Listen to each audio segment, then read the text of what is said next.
Herkese merhaba, umarım keyifler yerindedir. Merhaba. Belgrad Ormanı'nda. Belgrad Ormanı'nda uzun zamandır gelmiyorduk. Biz en son kaç sene önce geldik buraya? Ben onu hatırlamam. Ben bir tek çocukken geldiğimi hatırlıyorum. Olur mu? Buraya gittik. Sonraki haftalarda da Polonezköy'e gittik ilişkimizin ilk zamanlarında. Bugün günlerden pazar. Erken gelmenizi öneririz. Çünkü kalabalık saat 10.30 olmasına rağmen artmaya başlamış. Araç girişleri HGS ile alınıyor bu arada. Bilginiz olsun, 165 lira. Şerit tek yönlü olduğu için duramadık. Gelin Belgrad Ormanı'nı şöyle beraber keşfedelim. Menü fiyatlarına bakalım. Yürüyüş parkuruna bir göz atalım. Belgrad'da bulunan Limandere kavurmacısına götürmek istiyoruz sizi. Burası bir Karadeniz mutfağı. Kapanışımızı bu restoranda yapacağız. Bir hafta sonu için bahar rutini oluşturabilirsiniz. Devam edelim hadi. Bugün gelin. pazar günü. Evet. Onu söyledin mi? Söyledim. Teşekkür ederim.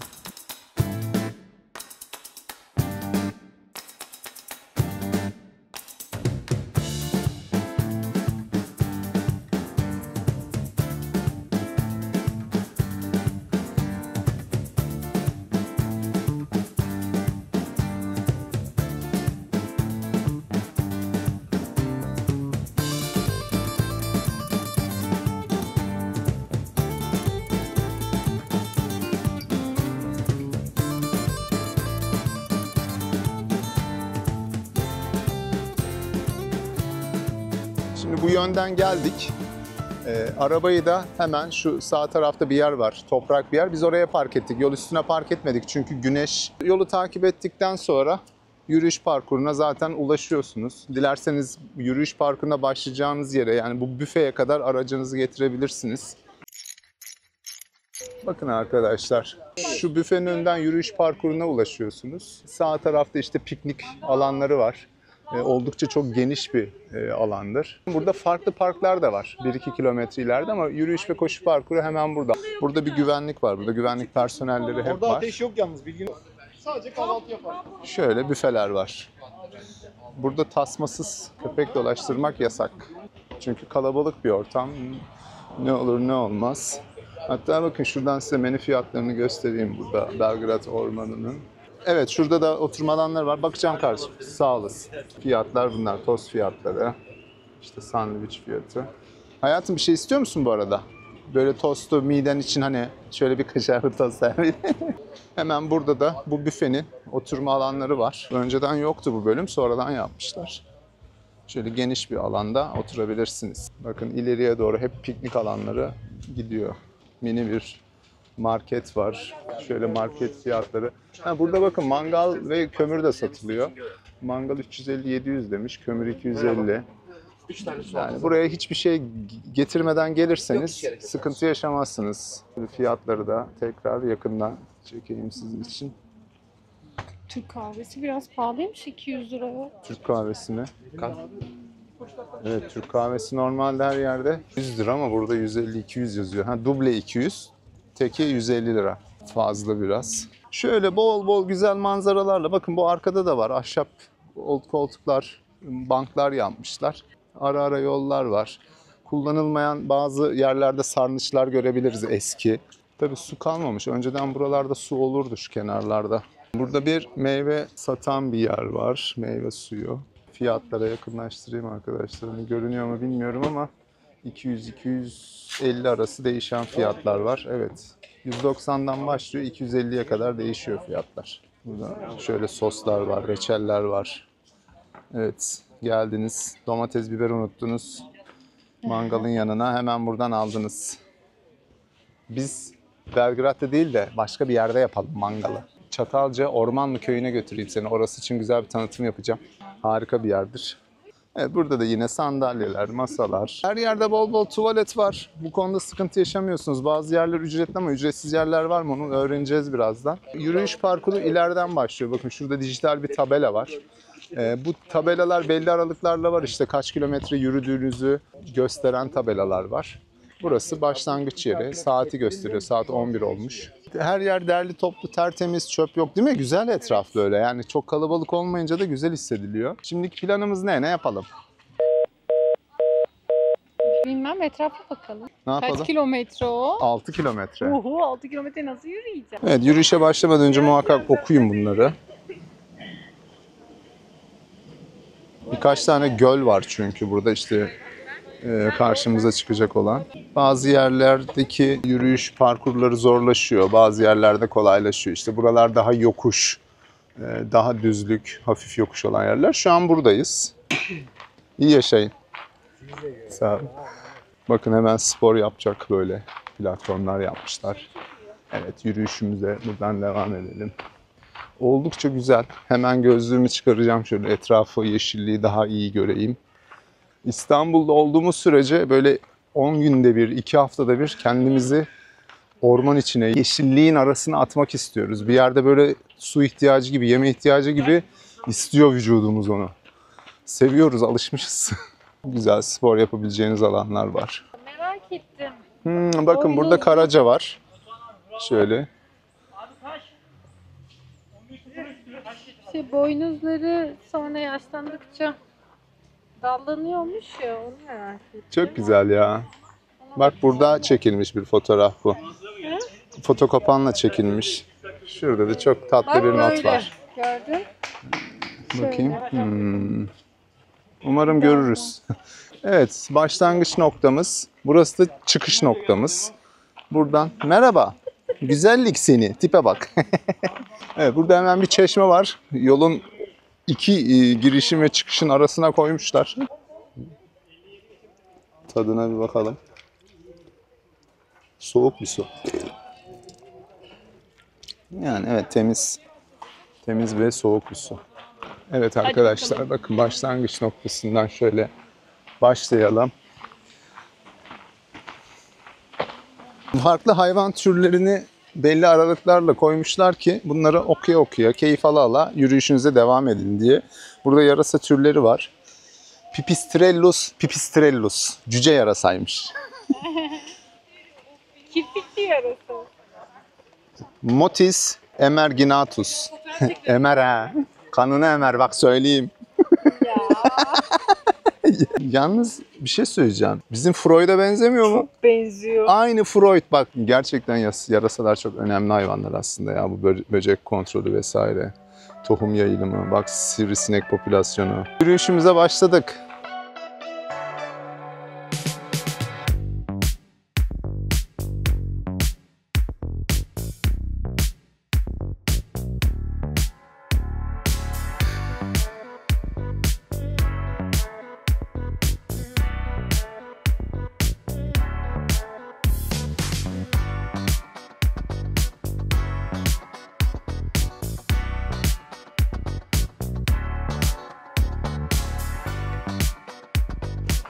Hemen yerde bir çöp. Bakın arkadaşlar. Bakın adam buraya bunları gömmüş. Bakın. Şuna bakın. Buraya böyle gömmüş bunları. Bu yürüyüşü bitirdikten sonra ayakkabılarınızın tabanlarını muhakkak temizleyin. Çünkü bu toprak yapısı kırmızı yapıyor tabanlara.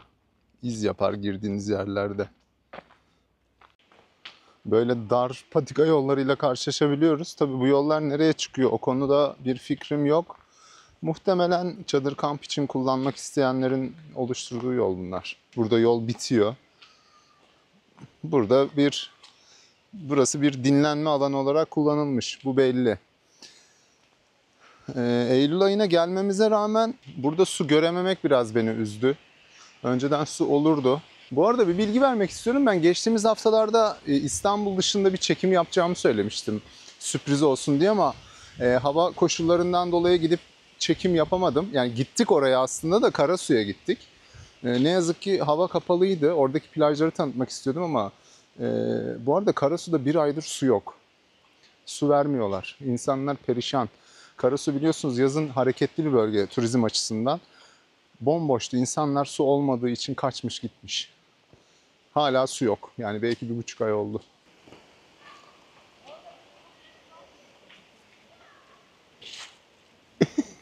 Üzerimdeki tişört biraz kumaşı kalın. Orman havasında değiştirdim, üzerime iyi geldi. 500 metreyi yürüdük.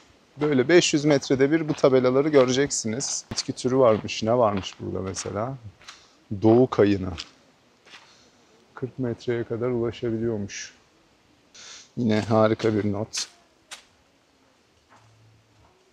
Bunun ne olduğunu bilen yorumlara yazsın lütfen. Birçok yerde var. Her yerde var.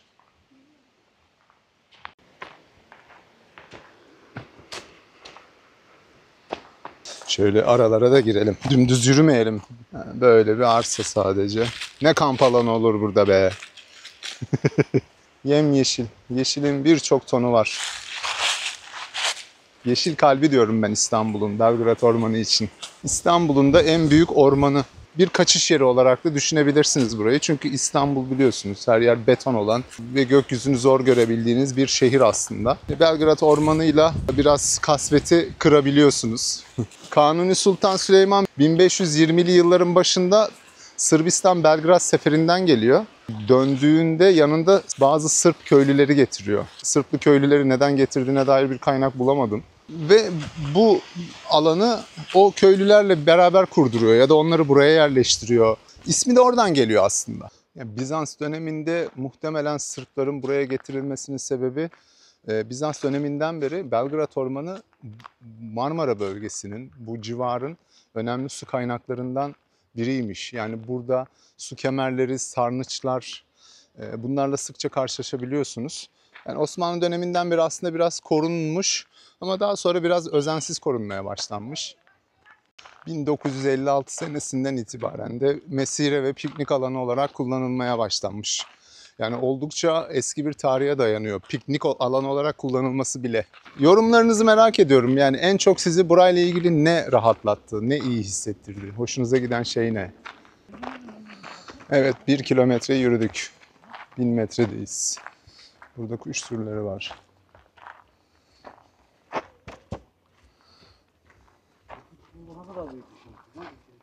Ben bundan görmüştüm daha önce. Belgrad Ormanı'nda tilki, domuz, geyik, yani bu gibi memeli hayvanlar da var. Daha önce bu hayvanlarla hiç karşılaşmadım. Hani kuş türleriyle karşılaştım ya da bazı böcek türleriyle karşılaştım ama daha büyük canlılarla karşılaşmadım henüz. Yürüyüş sırasında bile sigara içmeniz yasak. Bu çok doğru bir karar. Görmeyeyim. Kamerayı alır gider şikayet ederim. Cezayı yersiniz. Biraz geçtikten sonra şöyle göle inen. Aslında bu bir bent. Nedir bent? İşte böyle nehirlere kuruluyor. Suyu daha da böyle ileriye taşımak için belli aralıklarla böyle minik küçük baraj gibi yükseklikler yaparlar. Su aktıkça daha da ileriye gider. Yani bu sayede böyle kademe kademe suyu daha da ileriye taşırlar. Böyle ineyim. Normalde buraya inmek yasakmış. Tabelayı ama indirmişler. Şöyle göstermek istiyorum size. İşte bunlar aslında İstanbul'un su kaynaklarından biri. Ama iyice bakın ne hale gelmiş burada. Bakın şu platform vasıtasıyla suyu biraz da burada toplamışlar.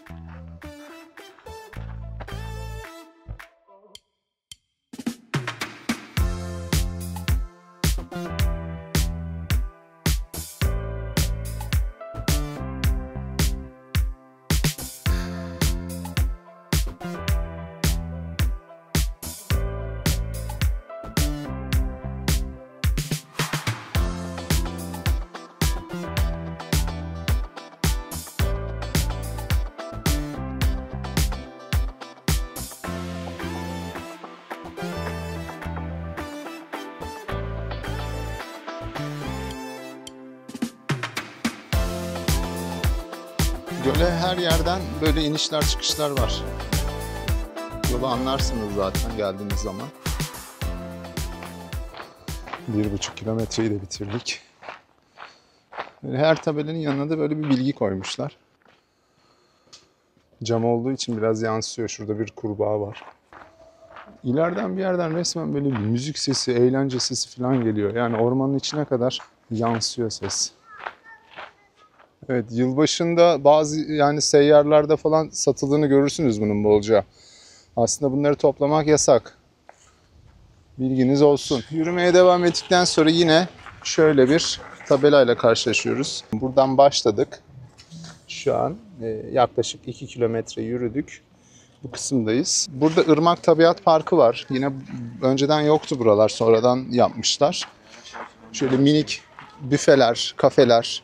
Tabii bunlar daha yeni yapılmış. Henüz açılmamış. Her şey yeni görünüyor. Yine böyle aşağıda da var. Ama ben kendi adıma söyleyeyim. Bunları çok lüzumsuz buluyorum. Yani burası zaten bir mesire alanı, park alanı, bu kadar işletmeye ihtiyaç var mı? Girişte zaten insanlar çayını, suyunu alıyor. 6 kilometre yürüyecek. Açlıktan da ölmez kimse burada. Dolayısıyla yani ben bütün dokuyu buranın bozduğunu düşünüyorum. Her ne kadar ahşaptan yapmış olsalar da, görüntüyü bozmuyor olsa da gerek yok böyle bir ormanın içinde görüntü kirliliğine. Yani ben bu fikirdeyim. Ama bizi biliyorsunuz, boş bir alan gördüm mü oraya işletme yapmamız lazım bizim. Ne gerek var ki? Ne yapacak? Ben çay krizim tuttu. Niye burada bir kafe yok mu diyecek adam yani. Bakın devasa bir yapı yani. 2 kişilik kahvaltı bu. 1300 sıcak kahvaltı tabağı.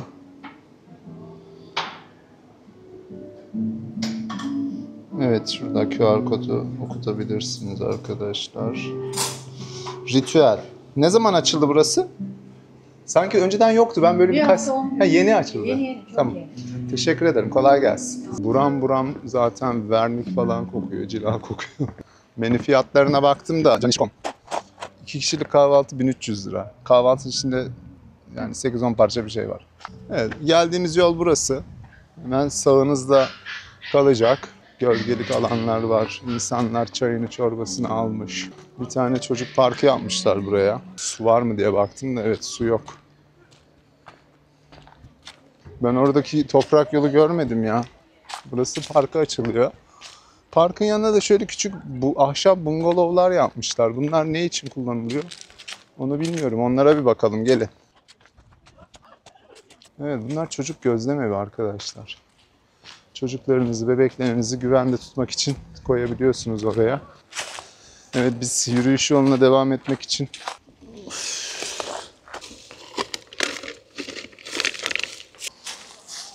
fark ettiniz mi? Bir şey söyleyeceğim.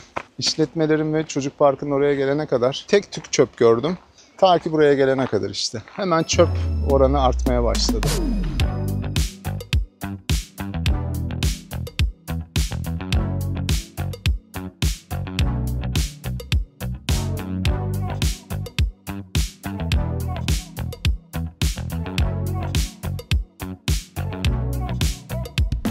Ne kökü ne orman kalmadı orman. İşte o tarihi sarnıçlardan bir tanesi. Önceden daha korunaksızdı bunlar. Sarnıçın etrafına üstüne çıkmak oldukça kolaydı. Göstermek isterdim size biraz böyle derin bir havuz gibi.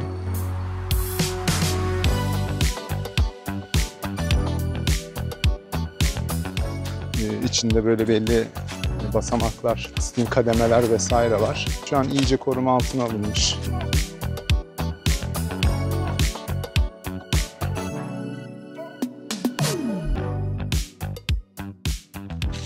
Güzelliğine bakın şu ormanın arkadaşlar. Harika harika. Enerji depoluyoruz. Bakıyorum benden önce yolun yarısını bitirdin. Gerçi tam yarısı olmadı. 500 metre sonra yarısı olacak. Çok güzel söylüyorsun da be bebişkom. Orman bırakmadılar ki. 40 çeşme suyu bendiymiş. Buradaki büyük bend. Bayağı Osmanlı dönemine dayanıyor işte. Bunları muhtemelen Sırplılara yaptırırlar hep buraya toplayıp onları. Gölün diğer ucunda ileriden bu bende bakmıştık hatırlarsanız. Şimdi tam o arka tarafındayız. Halka çiziyoruz. Yani ileriden böyle döne döne. Büyük bend olarak geçen bend. Önceden yine buralar korunaklıydı. Şöyle açık yerler vardı. İnebiliyorduk aşağıya. Şu bendin üzerinde yürüyüş yapabiliyorduk. Kapatmışlar her yeri. Gerçi şuradan gidilebiliyor evet. Şu tel örgülerden. Ama ben gitmeyeceğim tabii arkadaşlar. Yani inmek istemiyorum oraya. Şöyle göl kenarından yürümeye devam. Bak orada tabela var. Burası tehlikeli bölge uzaktır diyor. Ya yabani hayvan var ya. O bölge biraz daha bakir bir bölge sanırım. Evet az önce tam şu karşıdan indim. Oradan görüntü almıştım sizin için. Evet şöyle yuvarlak çizip yürüyüşümüze devam ediyoruz.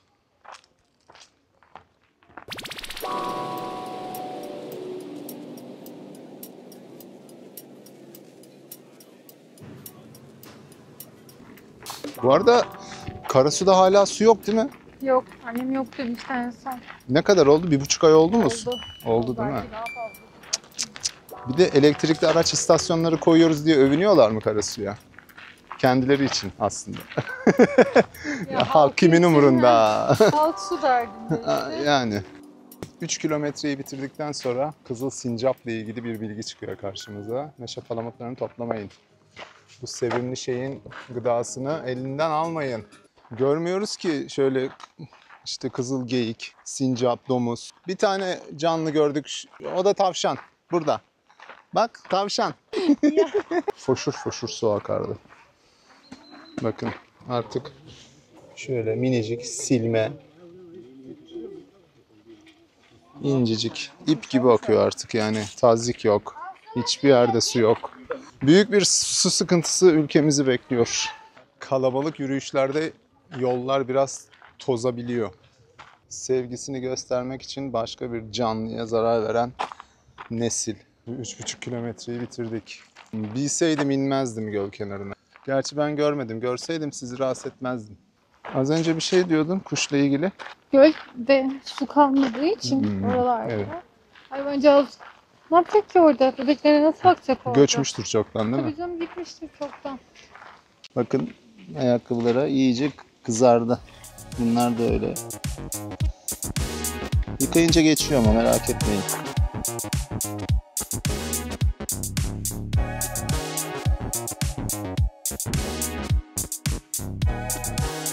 Aa bak baykuş varmış. Peçeli baykuş.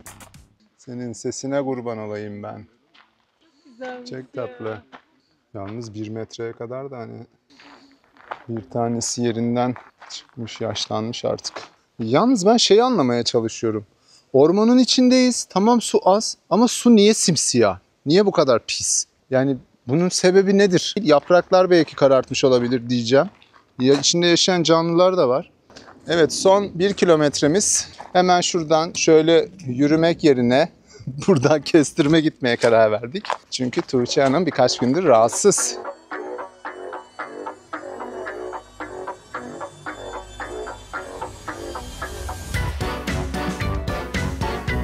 Bunlar çürük olabilir. Şöyle ben bir yoklayayım. Evet şu biraz tamam sağlam.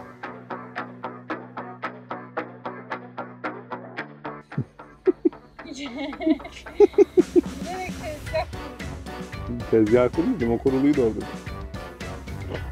Ha gayret. İşte bu be. İşte bu.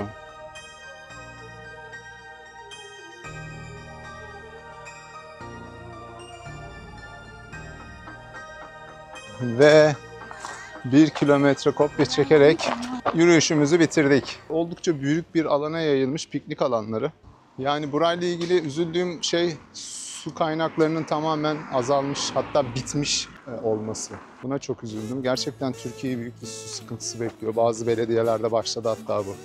Özellikle su vermiyorlar. Limandere kavurmacısına götürmek istiyoruz sizi.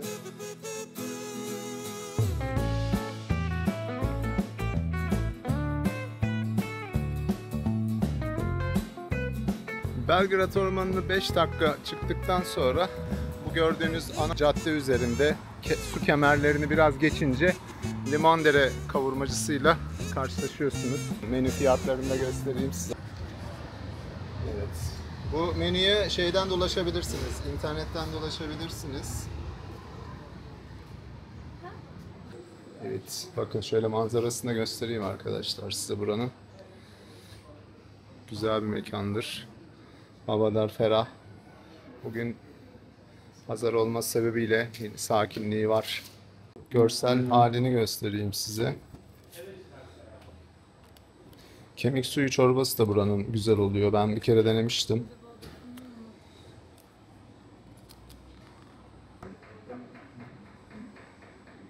Böyle karadut şerbeti var doğal. Evet porsiyonlar geldi. Pilavımız, kavurmamız. Porsiyonları çok küçültmüşler ve böyle bir tabakta gelmezdi önceden. Daha geniş bir tabakta gelirdi. Farklı bir tabakta gelirdi. Kavurma tabağında gelirdi. Şöyle güzel bir turşu ikram etmişler. 2 çeşitli ekmek var. Ekşi maya ve beyaz ekmek. Ve evet lezzeti yerindedir zaten. Gramajları düşürmüşler ama. Yani önceden biraz daha eli bol bir restorandı burası. Çorba nasıl? Güzel değil mi? Kemik suyu çorba. Evet, ayranlar da açık ayran. Şöyle manzaraya karşı yemeğe devam. Benim pilavla ilgili sorunum, ben pilavı sevmiyorum. Sadece sen yapınca seviyorum.